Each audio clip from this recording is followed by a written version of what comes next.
She was shot and killed in her place of work, and unfortunately, justice will likely never come. Hello, true crimerers. This is the case of Rita Assiff. Viewer discretion is advised. Rita Assiff was born on November 2nd, 1921, and she lived her entire life in Lansing, Michigan. Rita had at least 3 siblings that I can tell, and she grew up in a really good home. Rita was a 1943 graduate of Michigan State University, where she got her degree in business, and eventually she would find herself working in this building in Lansing. It was a company called Kelly Services, and she was the district manager. She had been working there for over a decade, and she was awesome at her job. Rita never missed a day of work. She was just a really loyal employee, and unfortunately, it would be in her place of work where her life would end. It was March 17th, 1981. Police would get a phone call with regards to a robbery at the place where Rita worked. It just so happened to be Rita's nephew, who was a police officer, would go there. He found his aunt shot to death, and also she had been beaten. And it sounds like a maintenance man who was the one to call 911 that saw someone fleeing from the area. So, this innocent 59-year-old woman who wasn't bothering anyone,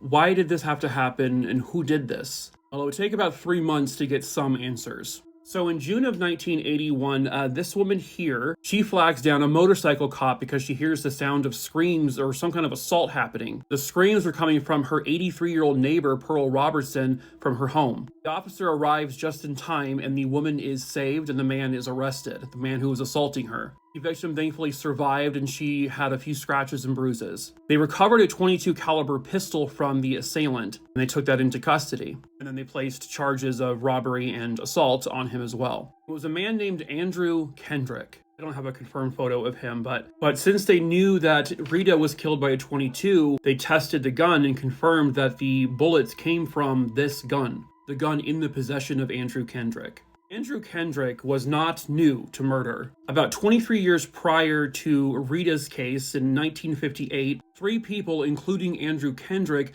robbed an 81-year-old retired tailor. They had beat him and then stole $22 and a watch. The victim, Jacob Cogan, would die from his injuries. Andrew Kendrick eventually is convicted of his role in the murder. And a year prior to Rita's case, he is released on parole.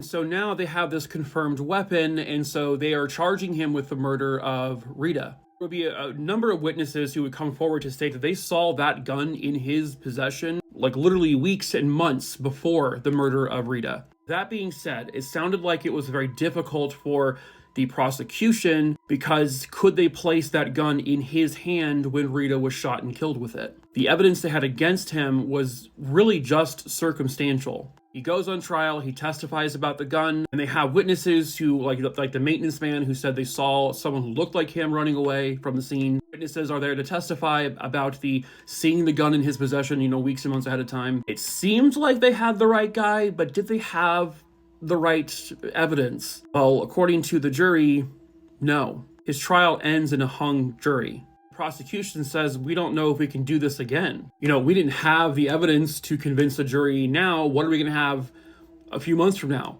So they had to make a deal with him.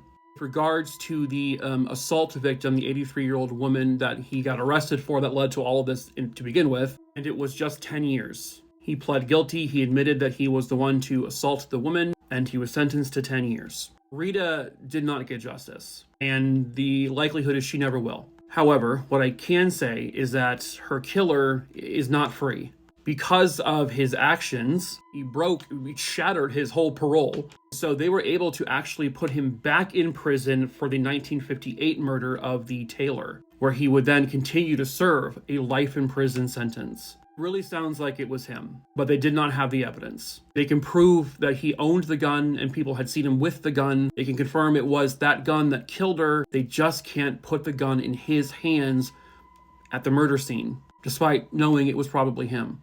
And that's the tricky thing, I guess, about the justice system here. It's supposed to be, we don't ever convict an innocent person. And so sometimes you have cases like this where a probable guilty person gets away with it because that's just how it works. And it's just really sad. But at least her killer will never be able to hurt anyone ever again. So in some way, Rita got a little bit of justice.